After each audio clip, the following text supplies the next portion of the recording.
मालिक की सजनवाजी प्यारी सत्संगतियों, सत्संगत सच्चे मुर्शिद कामिल दाता रहबर से जितना प्यार मोहब्बत करती है उतनी ही बढ़ चढ़ की सेवा करती है। तो इन दिनों में जैसा आपको मालूम है ये सेवा के दिन हैं और आंखों के ऑपरेशन बिल्कुल फ्री में जो होने जा रहे हैं, उसके लिए आप उन गरीब, आर्थिक तौर पे कमजोर, लाचार, अनाथ जिनका कोई नहीं, तो उनको लाएं, ऑपरेशन करवाएं, उनकी सेवा करें। यकीन ये उस मालिक की ही सेवा है।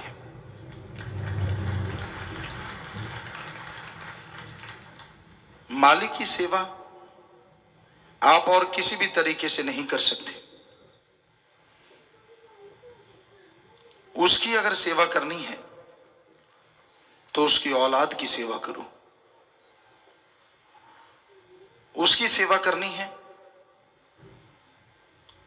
सृष्टि की संभाल करो, पेड़ पौधे लगाओ, आर्थिक तौर पे कमजोर लोगों का इलाज करवाओ, भूखे को खाना खिलाओ, प्यासे को पानी पिलाना, जिसको विद्या नहीं विद्या दान, खून दान, मरणोपरांत आंखें दान, शरीर दान, जीते छी गुर्दा दान। ये बहुत बड़े दान हैं और जो लोग यह दान करते हैं मालिक रहमो करम से नवाजते हैं। मालिक की कृपा होती है, दिलो दिमाग में असीम शांति आती है, विल पावर बढ़ता है। विल पावर, आत्मविश्वास बढ़ने से आदमी टेंशन फ्री होता है। उसके दिमाग की सोचने की शक्ति बढ़ जाती है। दूसरे शब्दों में वो दिमाग का ज्यादा इस्तेमाल करने लग जाता है, जिससे हर तरह का गम, दुख, दर्द, चिंता, बीमारी का हल इंसान को अंदर से मिलना शुरू हो जाता है और आदमी टोटली टेंशन फ्री हो जाता है, चिंता मुक्त हो जाता है। आज पूरी दुनिया के लोग क्यों भाग दौड़ कर रहे हैं? एक फकीर की निगाह से कुछ कारण बनते हैं। पहला कारण, अपने परिवार के प्रति, शरीर के प्रति कर्तव्य। बाल बच्चों को, मां बाप को खाना खिलाना है, अच्छा पहनने को देना है, रहने को देना है, खुद के खाने का भी इंतजामात करना है। पहली वजह ये है। दूसरी वजह, सुख शांति। इंसान सोचता है ज्यादा से ज्यादा सुख मिले, साइकिल हो, फिर मोटरसाइकिल हो, फिर कार, फिर हवा में उड़ार, और आजकल चंद्रमा पे प्लाट की सोच रहा है। कि वहां अगर प्लांटेशन हो जाए, प्लाट मिल जाए और पौधे वगैरह लगे तो मजा आ जाए, वहां जाके रहें। तो इच्छाएं बढ़ती जा रही हैं, तमन्नाएं बढ़ती जा रही हैं, लेकिन इन सबका मकसद है कि ज्यादा से ज्यादा मजा लूं जिंदगी का, ज्यादा से ज्यादा खुशियां लूं। और लोग सोचते हैं पैसे से ही ये सब मिलेगा। आपको 100% सच बताते हैं, दुनिया में जो धनवानों में नंबर रखते हैं, इस देश में जो धनवानों में नंबर रखते हैं, ऐसे लोग हमें मिले हैं। अगर पैसे से स्वर्ग होता, उनके पास सब कुछ है, अच्छा पहनने को, अच्छा खाने को, हवा में उड़ार है, हर चीज है, सुख सुविधा के साधन। पर उन्होंने बताया कि झूला देने वाले बेड, जैसे लक्ष्मण झूला है, ऐसे बेड होते हैं, और जब नींद नहीं आती उन पे, मखमल के गद्दे होते हैं, यूं लगता है जैसे बिच्छू डंक मार रहा हो। फिर इंजेक्शन लेते हैं, टेबलेट्स लेते हैं, तब जाके नींद आती है। क्या इसी का नाम स्वर्ग है? पैसा तो उनके पास बहुत है, घर में 4 लोग हैं, एक का मुंह इधर है, एक का इधर है, एक घर में आता है, दूसरा निकल जाता है, कोई आपस में प्यार नहीं, एक दूसरे को देखना पसंद नहीं करते। क्या इसी का नाम स्वर्ग है? पैसा है, पैसा तो उनके पास इतना है, शायद उस पैसे से कई महल बना लें, अगर रुपयों की दीवार बनानी हो, इतना पैसा है, लेकिन शांति नहीं है। हमारे धर्मों में लिखा है, आत्मिक शांति जिसके पास है, वो सारी दुनिया के बादशाह से भी सुखी है, और जिसके पास आत्मिक शांति नहीं है, सारी दुनिया का राजा भी सबसे दुखी है।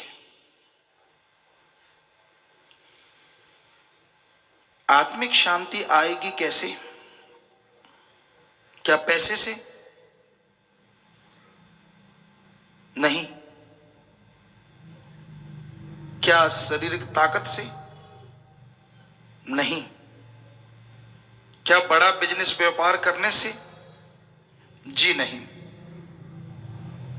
आत्मिक शांति आएगी आत्म बल आने से। जिसके अंदर आत्म बल होगा, आत्मिक शांति भी आएगी। पर यह आत्म बल कहां से मिलता है? एलोपैथी में नहीं है कोई टॉनिक जो डायरेक्ट आत्म बल बढ़ा दे, आयुर्वेदा में नहीं है, होम्योपैथी में नहीं है, नेचुरोपैथी में नहीं है, और अमेरिका में साइंस का सबसे बड़ा केंद्र नासा साइंस केंद्र भी ये मान चुका है कि आत्म बल अगर मिलता है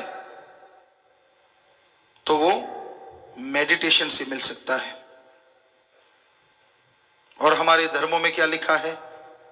गुरु मंत्र, कलमा, नाम शब्द, मेथड ऑफ मेडिटेशन। हम नॉन मेडिकल के स्टूडेंट रहे हैं, जितना पढ़ पाए। विज्ञान को बहुत मानते थे, लेकिन धर्म महाविज्ञान है। बैक्टीरिया, वायरस, वेदों में बताया गया इसके बारे में हजारों साल पहले, जबकि साइंस ने 1850 और 1892 में माना है। कहीं आप सोचो, साइंस बहुत बड़ी चीज है।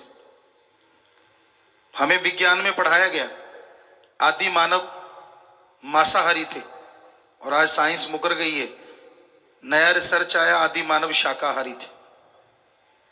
समझ नहीं आती कब कब कब बदलते जाएं। पहले कहा गया आदमी का पूर्वज बंदर था, फिर झट से बदल के कहते नहीं बंदर आदमी का कोई तीसरा था, कपी या जो भी नाम है, और फिर बदल के कहते नहीं उसका भी कोई और था। तो धीरे धीरे बदलते जाएंगे, क्योंकि साइंस तो ये गुत्थी नहीं सुलझा पाई, पहले अंडा आया कि मुर्गी?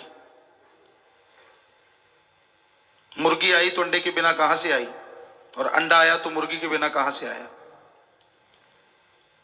जबकि धर्मों में यह गुत्थी सुलझी हुई है कि मालिक ने ही बुत बनवाए, एक शरीर बनाए, और उनमें नूरे किरण जिसे आत्मा रूह कहते हैं उसको भेज के उनको जिंदा कर दिया गया। तो साइंटिस्ट भी इस बात को अब मानने जा रहे हैं कि वाकई ऐसा होता है। बहुत जगह पे रिसर्च हो रही है कि जो प्रेयर करते हैं उनके लिए अलग से फ्रीक्वेंसी आती है, उनको टकराती है उनके माइंड में और उनको पॉजिटिव पावर देती है।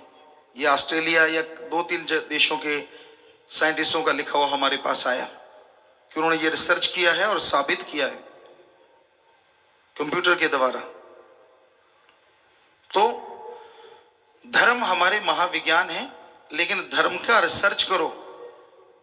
जैसा घर में पैदा हुआ वैसे धर्म के कपड़े पहन लिए, मूंछ दाढ़ी कटवा ली, रखवा ली, आड़ी तिरछी कर ली, जैसा कोई धर्म, और बन गया धर्म का नुमाइंदा।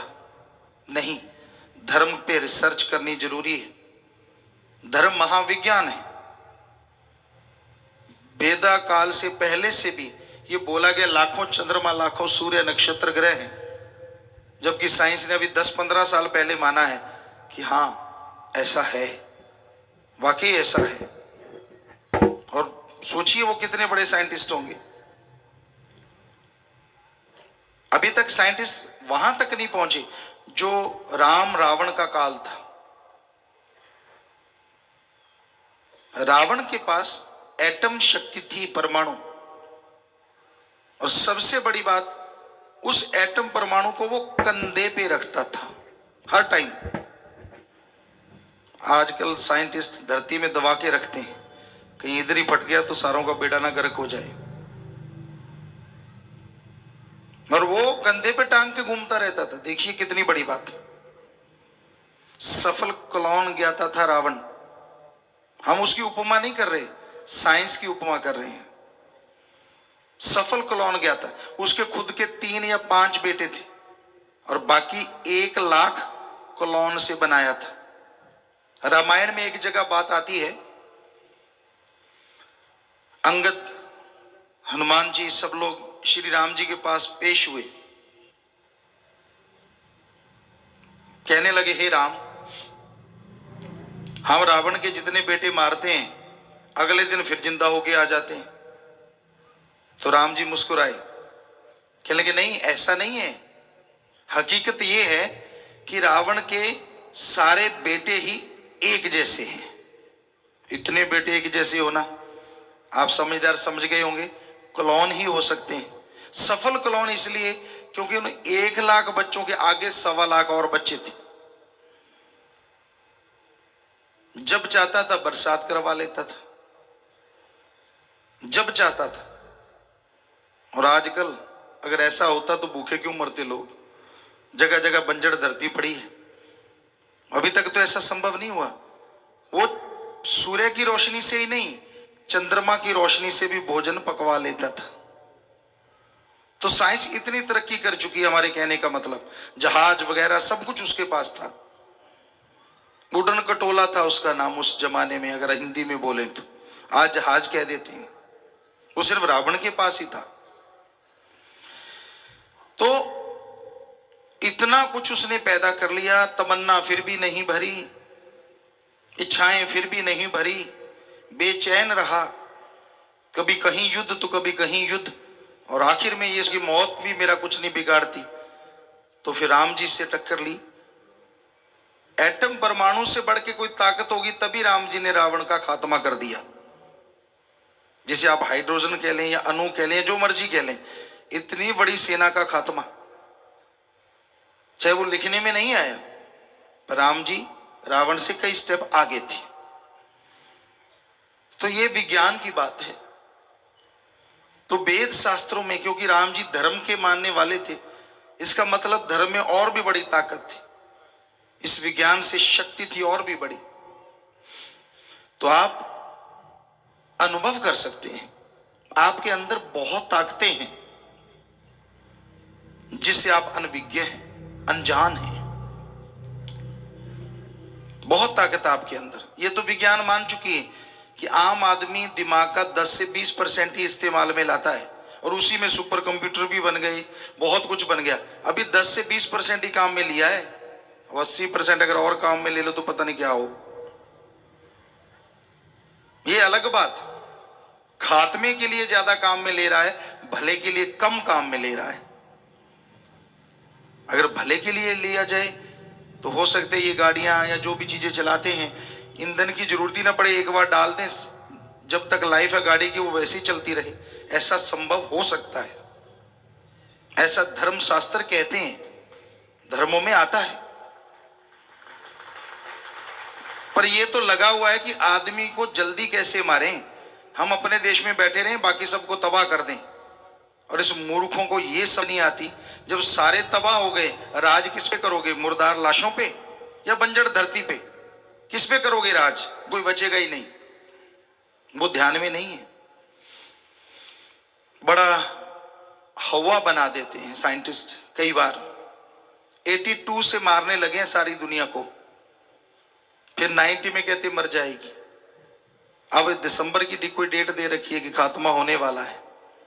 वैसे तो अच्छी बात है, लोग भगवान को तो कम से कम याद करेंगे। बहुत कर रहे हैं, जिसको मर्जी देखो राम राम राम राम, अल्लाह अल्लाह अल्लाह अल्लाह। आगे 21 दिसंबर, अच्छी बात है, ऐसी बातें आती हैं, कम से कम भगवान को तो याद करोगे। होना हवाना क्या है, पहले कुछ हुआ क्या? आपको बताया 82 से मारने लगे हैं, सारी दुनिया खत्म होगी, तब भी हमने सुना था। फिर 90 में खत्म होगी, फिर 99 में खत्म होगी, फिर 2000 का कोई सन बताया था, अब यहां आए खड़े हैं। कई बार नुकसान पहुंचाया इस साइंटिस्ट ने, साइंसदानों ने।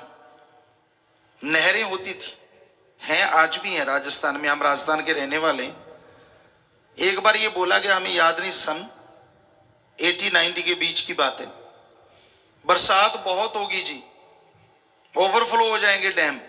डैम खाली कर दिए, बरसात की एक बूंद नहीं आई, सारे काल पड़ गया, नहरों में पानी आना बंद हो गया। हमने जाके पूछा, सब लोग गए भी, ये क्या किया आप लोगों ने? कहते जी भविष्यवाणी हुई थी साइंटिस्टों की कि बरसात बहुत होगी, डैम खाली कर दो। हमने पहले खाली कर दिए, पानी बरसा नहीं, और पानी आए कहां से? उसके 2-4 साल बाद फिर ये बोला गया बरसात बिल्कुल नहीं होगी, और बरसात इतनी हुई कि बाढ़ आ गई चारों तरफ। ये तो हाल है। ये 100% सच है, आपको बता रहे हैं, हम झूठ कभी नहीं बोलते। तो यही हकीकत है।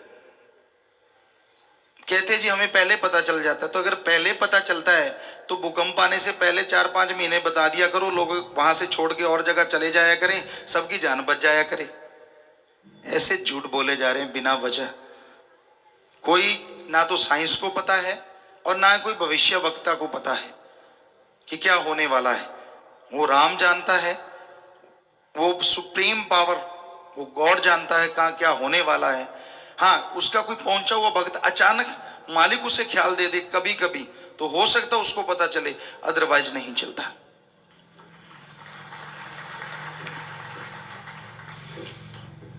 तो यही हकीकत है। आप अपने विल पावर को बढ़ाओ।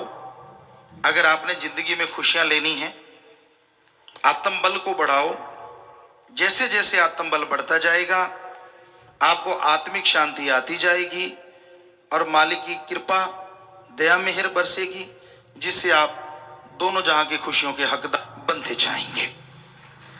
कोई घर ना छोड़ो, कोई परिवार नहीं छोड़ना, कोई कपड़ा बदलने की जरूरत नहीं है। अलग तरह के कपड़े पहनने से अगर मालिक मिलता तो फिर तो चक्कर ही कुछ नहीं। वैसे कपड़े पहन लो, मालिक घर में आ गया। जब मालिक को घर से भगाना है, कपड़े दूसरे पहन लो, मालिक जी ये या वो जा। तो ये सही नहीं है। आप परिवार में रहिए, अपना काम धंधा कीजिए, जो भी कर्म आप करते हैं कर्म जोगी और ज्ञान जोगी। कर्म करते रहो लेकिन जीवा से ख्यालों से मालिक का नाम भी लेते रहो। एक नियम बना लो, 24 घंटे में से घंटा मालिक को दे दो आप, 23 घंटे फिर भी दुनियादारी के लिए हैं, कर्म करते रहो। पर आपने बाकी नियम बनाए हैं, सुबह उठते फ्रेश होना है, नाश्ता लेना है, उसके बाद दफ्तर में जाना है, काम धंधा जाना है, दोपहर को फिर खाना खाना है, फिर चाय दूध नाश्ता, फिर कोई रोटी खानी रात को। सबके लिए टाइम है। अगर आपने टाइम फिक्स नहीं किया है तो वो सिर्फ और सिर्फ भगवान के लिए। कहते जी भगवान है ही नहीं। अरे आपने डिग्रियां हासिल की हैं, उसके लिए कम से कम जिंदगी के 20-25 साल लगाए हैं, तब जाके डिग्रियां मिली हैं। भगवान के लिए क्या 25 महीने लगाए हैं आपने? जो बैठे बैठे कह दिया वो है ही नहीं। आप मूर्ख हैं ऐसा कहने वाले। बताओ कितना टाइम लगाया उसके लिए? 1 मिनट लगाया नहीं। भगवान नहीं है, बताओ। उल्लू कह दे सूरज नहीं है तो उल्लू के कहने से सूरज नहीं है? उल्लू की आंखें नहीं है तो क्या किया जाए? अपने को तो पता है सूरज है। हंसी आती है ना उल्लू अगर ये कहे। अब जिन्होंने भगवान को देखा है डायरेक्ट और देखते ही रहते हैं, वो कैसे ना कहें कि भगवान नहीं है? वो तो कहते हैं। तो भाई आप रिसर्च कीजिए, समय लगाइए मालिक के लिए, और सही तरीका होना चाहिए। मेथड अगर सही नहीं है तो प्रयोगशाला में जार फट जाया करते हैं। किसी को पता ही ना होगी ये गैस ज्वलनशील है और दिया सलाई जला दे तो पटाखा बोलेगा ही नेचुरली। तो उसी तरह मेथड सही होना चाहिए जो मालिक तक जाने वाला है। जिसे हिंदू धर्म में हमारे कहते गुरु मंत्रा, नाम दीक्षा, इस्लाम धर्म में कहते कलमा, सिख धर्म में नाम शब्द, इस्लाम धर्म में द गॉड्स वर्ड्स या मेथड ऑफ मेडिटेशन। उसके लिए जो शब्द होते हैं गुरु मंत्रा, भगवान के गॉड के वो शब्द जो गुरु जाप करता है फिर लोगों को बताता है, उसे कहते गुरु मंत्रा। गुरु का मंत्र अपना नहीं होता, मालिक के शब्द होते हैं। तो भाई उन शब्दों को दोहराओ। पैसा मालिक नहीं लेता, यह सब झूठ है। पैसा आप जैसे लोग ही चढ़ाते हैं और आप जैसे उठा के खा जाते हैं, बुरा ना मानना। मालिक के पास एक नया पैसा नहीं जाता। कभी आपने देखा है मालिक को प्रकट होकर पैसा उठाते? नहीं देखा। सोचने वाली बात है। हर धर्म कहता है भगवान कण कण में, जर्रे जर्रे में, गॉड इज एवरीवेयर। मालिक हर जगह है।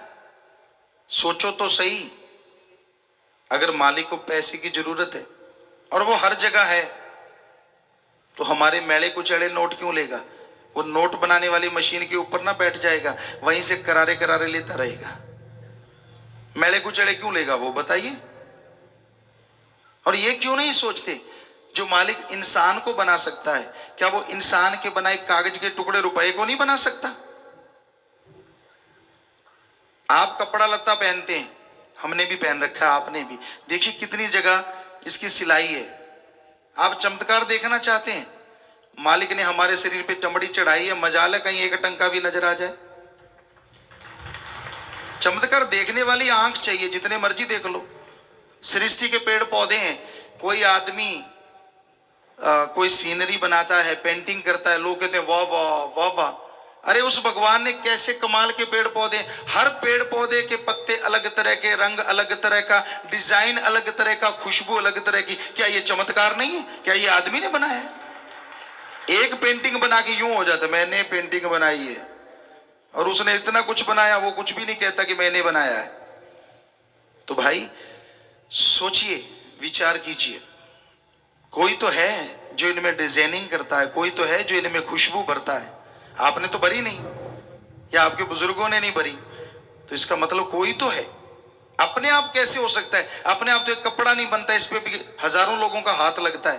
पहले जमीन सफाई की जाती है, फिर जुताई की जाती है, फिर बिजाई की जाती है, फिर खाद स्प्रे दिया जाता है, फिर पौधा पनपता है, फिर उस पे कई सुंडियां आक्रमण करती हैं तो उस पे स्प्रे वगैरह करते हैं, फिर जाके फल लगता है, फिर उसमें कपास का फूल बन के फल बन के वो कपास चुनी जाती, चुनाई पे कितने लोग, फिर उसका बीज अलग और रुई अलग, फिर उसके धागा बनता है, फिर डिजाइनर डिजाइन करते हैं, फिर उसका कपड़ा बनता है, फिर टेलर मास्टर के पास आप जाते हैं, कटिंग करता है, फिर जाके आप पहनते हैं तो आपके शरीर पे आता है। यानी एक कपड़े पे कितने लोग लग गए, तो ये पेड़ पौधे अपने आप ही बने जा रहे हैं। सारा कुछ कोई तो है जो इसको बना रहा है, और वो कोई ही सुप्रीम पावर है, ओम है, अल्लाह है, वाहिगुरु है, गॉड है, जो मर्जी नाम आप ले लीजिए, पर वो है। हम गारंटी देते हैं 100% वो है, 100%।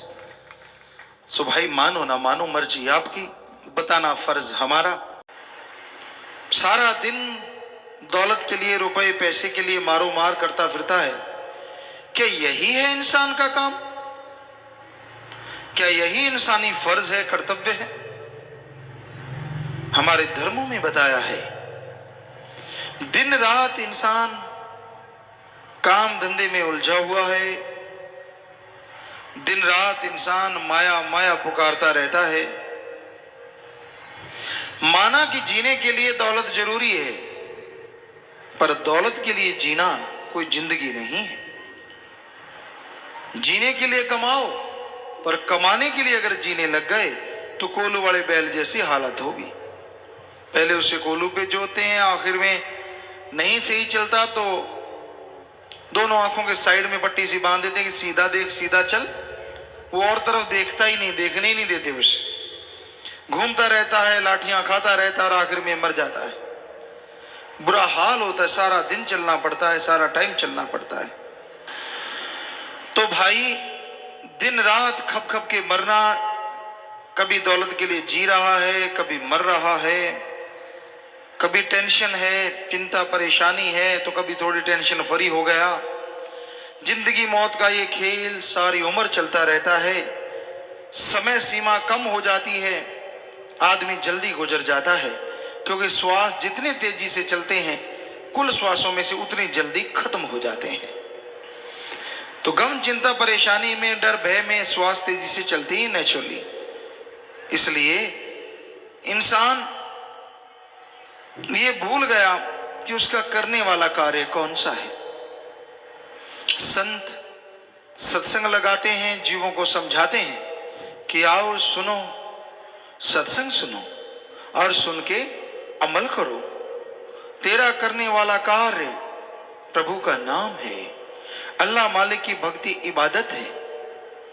जितना दिलो दिमाग से मालिक का नाम जपेगा, जितना तड़फ से व्याकुलता से मालिक को बुलाएगा, वो जरूर चला आएगा, वो जरूर रहमो करम बरसाएगा। पर इंसान और चीजों के लिए व्याकुल हो जाता है। काम वासना, क्रोध, लोभ, मोह, अहंकार, मन, माया, इनके लिए तो इंसान को व्याकुल होते देखा है।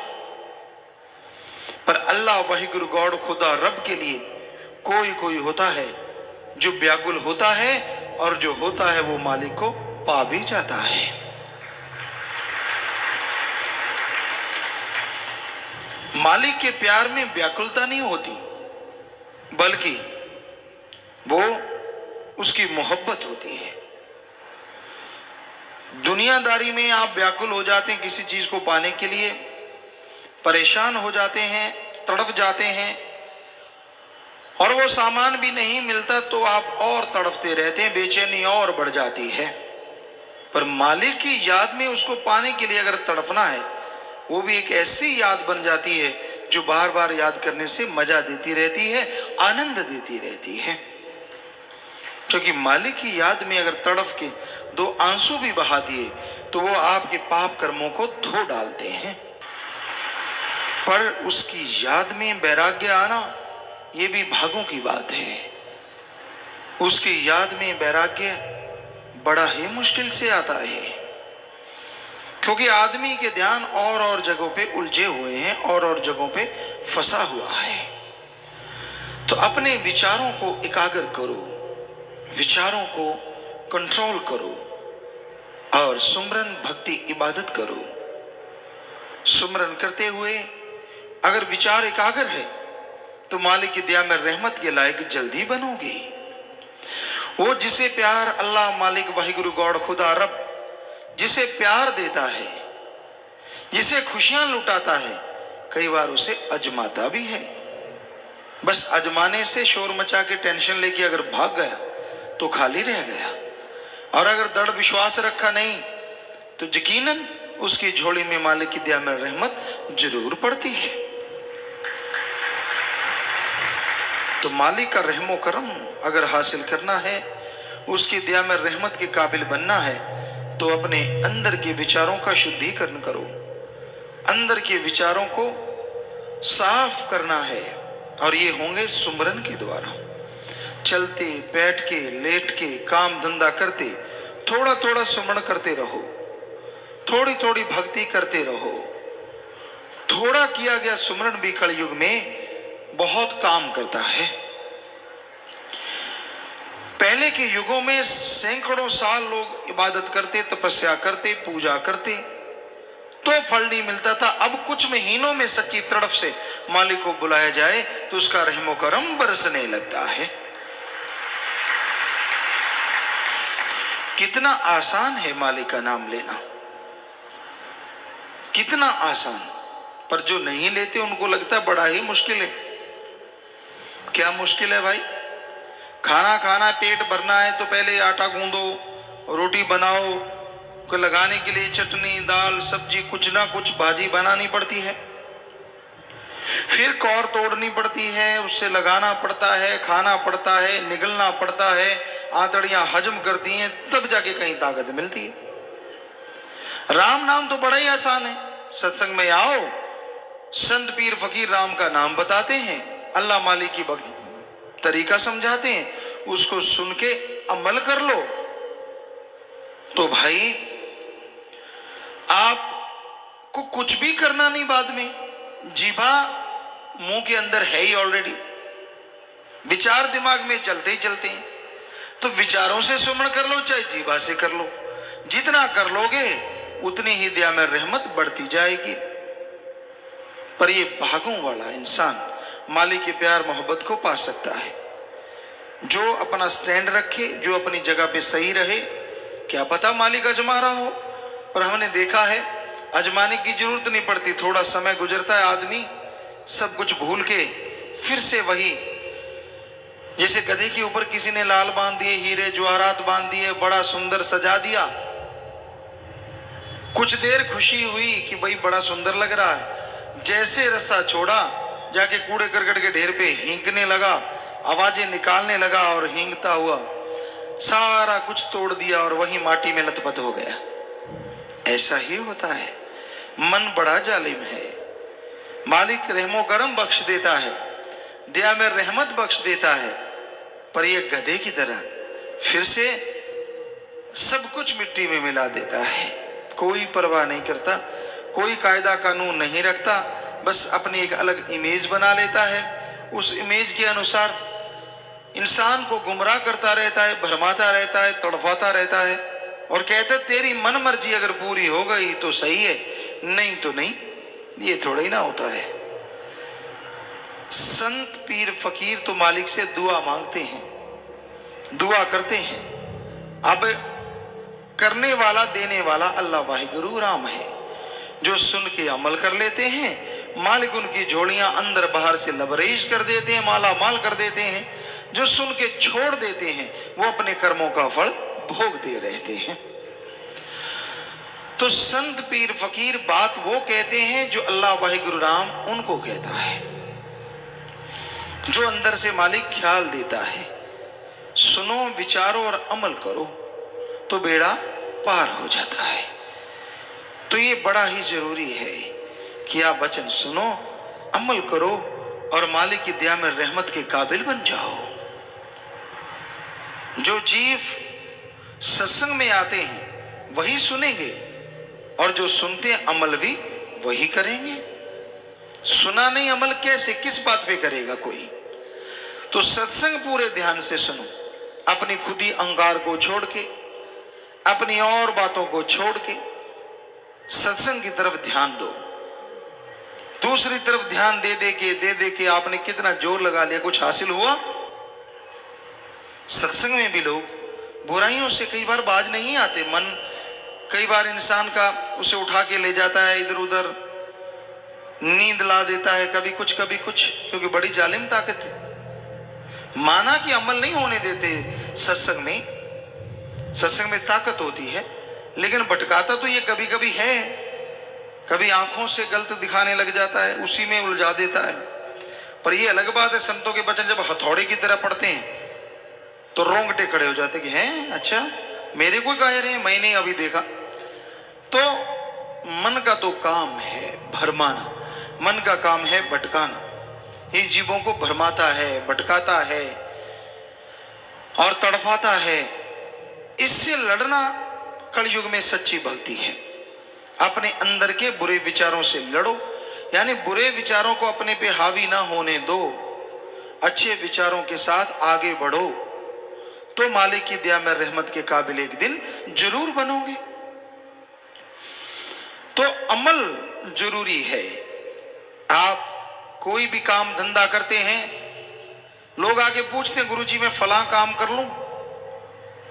हम हमेशा कहते हैं भाई, जिस काम का अच्छी तरह से तजुर्बा है या तजुर्बा ले लो, फिर वो काम लगातार करो, मेहनत करो, तो मालिक की दया में रहमत के लायक आप बनोगे ही बनोगे और काम धंधे में भी सफलता जरूर होगी। तजुर्बा लेके मेहनत से करो, साथ में सुमरन करो।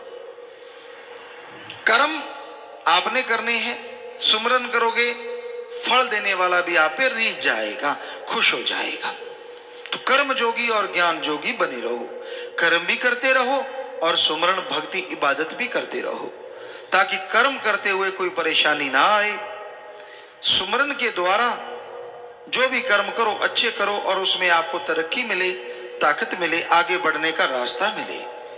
जो जीव सुन के अमल करते हैं वो भाग्यशाली ना होते हुए भी भाग्यशाली बन जाया करते हैं। सत्संग में भाग्य बनते हैं। कोई नसीबों वाला, कोई भागों वाला जीव होता है जो सुन के अमल करता है और वो अपने भाग्य बदल सकता है। कहते हैं जैसा लिखा होता वैसा भोगना पड़ता है, सही है, लेकिन भगवान ने मनुष्य के लिए यह भी लिखा है कि ये खुद मुख्तियार है, मर्जी का मालिक है। अच्छे नेक कर्म करे तो ये अपनी तकदीरें खुद बदल सकता है। और हाथ पे हाथ धर के बैठा रहे, जो होगा मालिक का लिखा है हो जाएगा, तो वो बात नहीं बनती जो बननी चाहिए। क्योंकि कर्म जोगी होना भी तो जरूरी है। मालिक ने ही ये गुण दिए हैं, मालिक ने ही ये शिक्षा दी है। तो इंसान को बेपरवाह ने यहां समझाया है, तेरा काम, कि भाई तेरा जो करने वाला काम है, गॉड्स प्रेयर कर, अल्लाह की इबादत कर, वाहिगुरु का नाम जप, राम नाम जपो, क्योंकि उसके द्वारा ही आप परम पिता परमात्मा के साक्षात दर्शन कर सकते हैं, उसके रूबरू हो सकते हैं। जब तक आप मालिक के दर्शन नहीं करते तब तक आपको सिर्फ कोरी बातें या झूठी बातें ही नजर आती हैं। लेकिन जैसे ही आप अमल करते हैं, प्रैक्टिकली मेथड ऑफ मेडिटेशन करते हैं, तो आप मालिक के रहमो करम के हकदार भी बनते हैं और उसके दर्श दीदार के काबिल भी बनते हैं।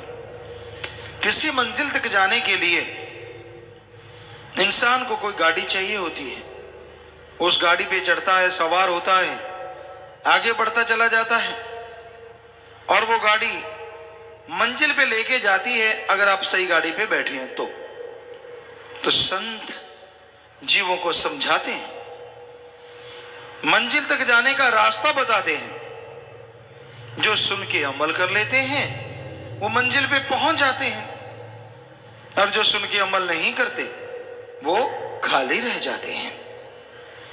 सो सुनना जरूरी है, पर सुन के अमल भी करना है, क्योंकि बिन अमलों के आलमा इल्म निकम्मे सारे।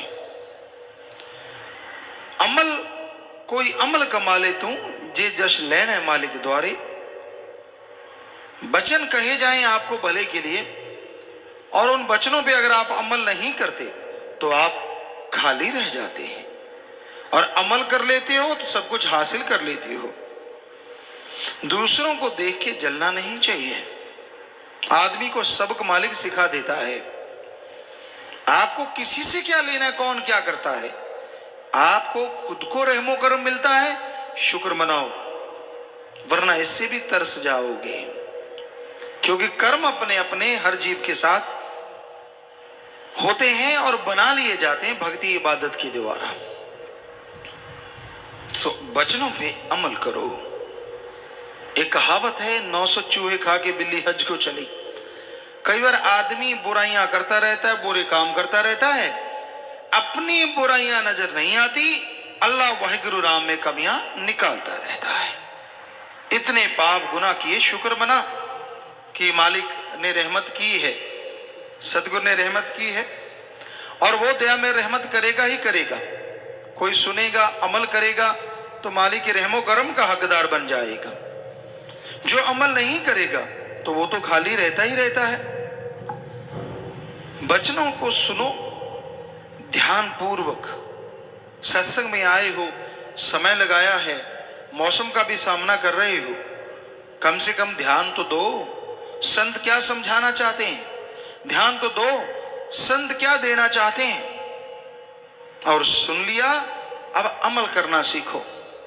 पर यह देखा है, जो आदमी पढ़ के कड़ जाता है, एक कहावत है, पढ़ के कड़ गया, क्योंकि तो दूध सारा दिन उबलते उबलते लाल हो जाता है, कड़ जाता है, तो कहते हैं ये बिल्कुल कड़ गया, पक गया। ऐसे ही सत्संग सुनता रहता है, अमल करता नहीं, वो भी पढ़ के कड़ जाते हैं। संत आए, फकीर आए, उनके सामने भक्त बनना, आगे पीछे मन मता, जो दिल किया वो करते रहना, बुरे कर्म करते रहना, बुरी सोच, बुरी बातें, बुरे ख्याल, अंदर ही अंदर बुराई, रिश्ते, पता नहीं क्या क्या आदमी अनाप शनाप अंदर चलाता रहता है, मजे लेता रहता है उसमें, और ये भूल जाता है ये मजे नहीं, ये मन भरमा रहा है, मन भटका रहा है, और बदले में सारी भक्ति जा रही है। फिर जब घर में खुशियां नहीं आती, कोई परेशानी खड़ी होती, फिर रोता है, ये क्यों हुआ, ऐसा कैसे हो गया। तो भाई सुना करो, समझा करो और अमल किया करो, ताकि मालिक की दया में रहमत के काबिल बन सको और उसकी खुशियों के हकदार बन सको। मनुष्य शरीर मिला है मालिक से मिलने के लिए, बाकी जितने भी काम धंधे करता है सब यहीं छोड़ जाएगा। कोई भी साथ जाने वाला नहीं, आत्मा का साथ देता है परमात्मा, अल्लाह मालिक का नाम। कोई सच्चे दिल से ले ले, अमल कर ले, तो दया में रहमत के काबिल बनता है और खुशियों का हकदार बन जाता है। तमाम गम चिंता परेशानियां दूर हो जाती हैं और मालिक की दया में रहमत से अंदर बाहर से खुशियों से जी माला माल हो जाता है। जेल 84 काल ने बनाई, आत्मा बेचारी को दिया फसाई, छूट सकी ना जतन कर तमाम। 84 लाख शरीरों का जेल खाना काल ने बनाया है। आत्मा एक से निकलती है, दूसरे में चली जाती है, दूसरे से निकलती है तीसरे में। यूं 84 लाख शरीरों में चक्कर लगाते लगाते आखिर में जाके कहीं मनुष्य शरीर मिला, और इसमें मन माया की ऐसी हवा लगी कि जो असली काम है उसको भूल गया। करना था उस मालिक को याद, अल्लाह वाहिगुरु की भक्ति इबादत करनी थी, ताकि उसके रहमो करम का हकदार बनता, आवागमन से आजाद हो जाता और यहां परमानंद लेता। खुशी वहीं होती है, यहां थोड़ा दुख हो, गम चिंता टेंशन हो तो सुख का बाद में एहसास होता है, लेकिन परमानंद, परमानेंटली आनंद ही आनंद, लज्जती लज्जत, खुशी खुशी, जो आप क्षणिक जीवा का भोग विलासों का आनंद लेके खुश हो जाते हैं, अल्लाह वाहिगुरु का नाम सच्चे दिल से लो, अंत्यकरण में वो जोत जाग जाए, आप देख लें उसे, उस आवाज को पकड़ लें, तो ऐसा आनंद आएगा, ऐसा परमानंद आएगा जो इससे अरबों खरबों गुना बढ़ के होगा और कभी टूटने का नाम नहीं लेगा, क्षणिक नहीं होगा, परमानेंट होगा। इसलिए संत राम नाम पे जोर देते हैं कि आपको मालिक की दया में रहमत मिले, उसकी तमाम खुशियां मिले। कर्म धर्म चाहे कितने कर ले, छूट ना सकती पाए तरले, रू ना पहुंच सके निज धाम। धर्म के कर्म करता है पर धर्म पे चलता नहीं। कर्म कांड करना, दिखावे करना, कोई किस तरह मालिक को पाना चाहता है, कोई किस तरह, कोई हलवा खिलाता है, कोई चावल खिलाता है, कोई लड्डू पेड़े खिलाता है, कोई नमकीन खिलाता है, तो कई शराब पिलाते हैं और कई मांस चढ़ाते हैं। ये सब जीवा का स्वाद है। मालिक को इनसे कुछ लेना देना नहीं है। मालिक को अगर पाना है, प्रभु को अगर पाना है, तो आपको अंत्यकरण को पवित्र करना होगा, अंत्यकरण को साफ करना होगा, ताकि मालिक की दया में रहमत के काबिल आप बन सकें। ये बाहरी ढोंग, बाहरी दिखावों से मालिक नहीं मिलता। अरे जो हमें शरीर दे सकता है, क्या हमारे बनाए भोजन को नहीं बना सकता? और अगर बना सकता है तो हमारे हलवे पूड़ियों का वो भूखा कैसे हो सकता है? उसे चाहिए तो हमारी भावना, उसे चाहिए तो हमारे अंत्यकरण की तड़फ, ताकि आप उस तड़फ से जब उसे बुलाएं तो वो दौड़ा चलाए और आप दया में रहमत करके आपको दोनों जहां की खुशियों का हकदार बना दे। सो अंत्यकरण की सफाई करो। अगर मालिक को पाना चाहते हो, प्रभु को देखना चाहते हो, तो आप बाहरी चीजों में ना जाओ, अपने अंदर में गुण जो हैं उनको अपने अंदर रखो और अवगुणों को निकालते चलो, तो मालिक की दया में रहमत होगी। लेकिन आज पाखंड है। किसी का बच्चे का घर में कुछ दुखता है, माता बहने कहते बाबा तुझे इतना प्रसाद खिलाएंगे ठीक कर दे। वो नेचुरली 2-4 दिन में ठीक होना ही है, बीमारी कोई ऐसी छोटी होती है। और प्रसाद बाबे को क्या खिलाया, खुद रगड़ गए सारा, ले बाबा सुख रखी। बाबा खाक सुख रखेगा, खाया तूने, बनाया तूने, बाबे के पास तो कुछ गया ही नहीं। तो इस घोर कलयुग में बड़े पाखंड चले हुए हैं, बड़े पाखंड। मन्नत मांग लेनी, ऐसा हो जाए, और हिम्मत की वैसा हो गया। मालिक को देना, पैसा चढ़ाना, ये तो वो सारा कोई और ही खा जाता है। तो हकीकत ये है कि मालिक को पाने के लिए बाहरी साधनों से नहीं, अंत्यकरण से, तड़फ से उसको बुलाना होगा। जैसे आपके अपने औलाद के लिए तड़फ होती है, बेटा या बेटी कोई भी आपको प्यारा है, आपसे दूर है, लेकिन आप उसके लिए तड़फ जाते हैं जब ये सुनते हैं कि उस इलाके में कोई दुर्घटना हो गई, कोई परेशानी आ गई। आपको मालूम नहीं पड़ता आपका बच्चा कैसे है, बेअख्तियार आंखों से आंसू बहने लगते हैं, आप तड़फ जाते हैं। तो वो जो आपकी तड़फ है, रुपए में अगर 100 पैसा है, ऐसी तड़फ अल्लाह वाहिगुरु राम के लिए 10-15 पैसे बना लो, गारंटी हम देते हैं मालिक की दया मेहर दर्श दीदार के काबिल जरूर बन जाओगे। तड़फ तो बनाते नहीं, बातें करके ठगी मारी, कर्मों से ठगी मारी, 100 कमाया, 5 मालिक को चढ़ा दिए। ये तो एक तरह से मालिक को साथी बना लिया। हे भगवान, मैं ठगी मारा करूंगा, 95 मेरे, 5 तेरे, बोलना ना तू भी खुश मैं भी खुश। बताओ, मालिक को भागीदार बना लिया ठगी में, कहां से खुशियां आएंगी? तो इसलिए हकीकत में जीना सीखो। ये झूठ पाखंड के सपनों में उलझ के ना बैठ जाओ। आगे आया, हर एक श्वास में नाम ध्याले, राम शाहूकार को गिन गिन संभाले, बिना नाम जपे श्वास हराम। हर श्वास में नाम का सुमरण कैसे हो? पैदल जा रहे हो, चलते जाओ, देखते जाओ, जीवा से ख्यालों से मालिक का नाम लेते जाओ। लेटे हो, नींद नहीं आती, लेटे लेटे जब तक नींद नहीं आती मालिक का नाम जपते रहो, सुमरण करते रहो। नींद आ गई तो ठीक, ना आई तो भी लेखा, दोनों हाथ में लड्डू ही लड्डू। और काम धंधा करते हो, हाथों पैरों से कर्म करते रहो, जीवा से ख्यालों से मालिक का नाम लेते हो। उन काम धंधों में भी बरकत, फायदा होगा और मालिक की याद भी बन जाएगी। तो सुमरण करना चाहिए, हर श्वास श्वास में सुमरण हो सकता है, संभव है। बिना नाम जपे श्वास हराम, कि नाम जिसमें नहीं जपते वो श्वास हराम हो जाता है। इसलिए नाम जपो। नाम जपने में बेइंतहा खुशियां हैं। नशे छोड़ दो, नशे बर्बादी का घर है। शराब है, सारे धर्मों में इसे मना किया गया है, शराब ना पियो। शर प्लस आप, इस्लाम धर्म में कहते हैं, शर कहते हैं शरारत शैतान को, आप कहते हैं पानी को, कि अल्लाह की इबादत करने वालों, शराब शैतान का पानी है, पीना मत, वरना की गई इबादत को खाक में मिलाएगा, दोजख में जलाएगा। सिख धर्म में भी सारे नशे मना है। पोस्त भंग अफीम मद नशा उतर जाए पर बात, नाम कुमारी नानका चढ़ी रही दिन रात। ये जितने भी दुनियावी नशे हैं, सुबह का शाम, शाम का सुबह उतरता, गंदगी भरे हैं। नशा करना तो अल्लाह वाहिगुरु राम के नाम का करो, एक बार चढ़ गया तो दोनों जहान में नहीं उतरेगा। हिंदू धर्म में लिखा है कि शराब समुद्र मंथन से पैदा हुई, पीने वाले राक्षस, जो इसे पिएगा राक्षस प्रवृत्ति बना देगी, इसलिए आदमी को नहीं पीना। और नशे ना करो, बर्बादी का घर है। फिर मांस अंडा है, मांस अंडा भी बर्बाद करता है, क्योंकि आदमी बेरहम हो जाता है। दया रहमत और दया रहम की भावना खत्म होती है, तो दया रहमत करने वाला की रहमत को कैसे हासिल करोगे जब दया रहम ही अंदर नहीं है। इसलिए मांस अंडा नहीं खाना चाहिए। विज्ञान कहती है हम शाकाहारी, हमारे हाथ, हमारे दांत, हमारे नाखून, हमारा जबड़ा, हमारी आंतड़े, हमारी पाचन क्रिया सब शाकाहारी है। धर्म कहते हैं मांस नहीं खाना चाहिए, क्योंकि मांस मचुरिया खात है सुरापान के हेत, ते नर जड़ से जाएंगे जो मूली का खेत। कि जो मांस अंडा ये बुरी चीज खाते हैं ऐसे चले जाते हैं, सारे सुख शांति उनके पास है। जैसे गाजर मूली का खेत में से गाजर मूली निकालो तो पीछे क्या रहता है, जड़ से निकल जाता है, उसी तरह उनका बुरा हाल होता है। सुख शांति परमानंद उनके जड़ से निकल जाता है। तो इसलिए ये काम नहीं करना चाहिए, बल्कि सुमरण करना चाहिए, भक्ति इबादत करनी चाहिए।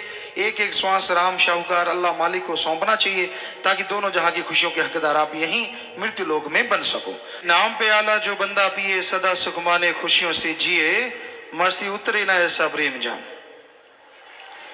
नाम का प्याला मस्ती देने वाला है, और पीते हैं जो सत्संग में चल के आते हैं। आपके पाप कर्म, आपके भयानक रोग, आपकी परेशानियों का मुकम्मल हल है प्रभु का नाम। जब सुख शांति हो घर में, परिवार में, शरीर में, सुमरण करते रहो, ताकि वो सुख शांति हमेशा बरकरार रहे। परेशानियों को उड़ीको मत, दुख तकलीफ को उड़ीको मत कि वो आएंगी तो सुमरण करेंगे, नहीं, लगातार सुमरण करते रहो, ताकि दुख तकलीफ आए ही ना, सुख शांति हमेशा कायम रहे।